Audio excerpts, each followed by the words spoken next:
Mysore pak try பண்ணலாமா? ஒரு cup கடலை மாவு எடுத்து நல்லா வறுத்துட்டு ஒரு பவுலில் ட்ரான்ஸ்ஃபர் பண்ணிவிட்டு 2 கப் கீ எடுத்துக்கலாம். இன்கேஸ் உங்களுக்கு ரொம்ப திகட்டுற மாதிரி ஃபீல் ஆச்சுன்னா 1.5 cup ghee and 1/2 cup any flavour இல்லாமல் ஒரு ரீஃபைண்ட் ஆயில் அந்த மாதிரி யூஸ் பண்ணிக்கலாம்.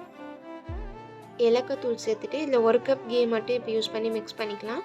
இதுக்கு பாகு ரெடி பண்ணணும். So equal amount of sugar எடுத்துக்கலாம். 1 கப் கடலை மாவுக்கு 1 கப் சுகர் எடுத்துக்கலாம். 1/4 கப் தண்ணி யூஸ் பண்ணி ஒரு கம்பி பதம்னு சொல்லுவாங்கல்ல, ஸோ அந்த ஒரு லைன் வர மாதிரி, ஸோ அந்த ஆல்ரெடி ரெடி பண்ணி வச்சுருந்த மாவையும் சேர்த்து நல்லா மிக்ஸ் பண்ணிக்கலாம்.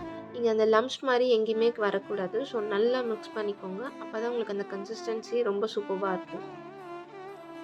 பை மிஸ்டேக் நீங்கள் பாகு எடுக்கும் போது நிறைய தண்ணி ஆட் பண்ணிக்கிட்டிங்கன்னா உங்களுக்கு டைம் ரொம்ப லேட் ஆகும் அந்த பாகு கன்சிஸ்டன்சி வர. ஸோ தண்ணி ரொம்ப கம்மியாக யூஸ் பண்ணிங்கன்னா உங்களுக்கு வந்து டைமும் சீக்கிரமாக ஆகும். இப்போ பேலன்ஸ் இருக்க கீயும் கொஞ்சமாக சைட் பை சைடு ஆட் பண்ணி நம்ம அப்படியே மிக்ஸ் பண்ணிக்கிட்டே இருக்கலாம்.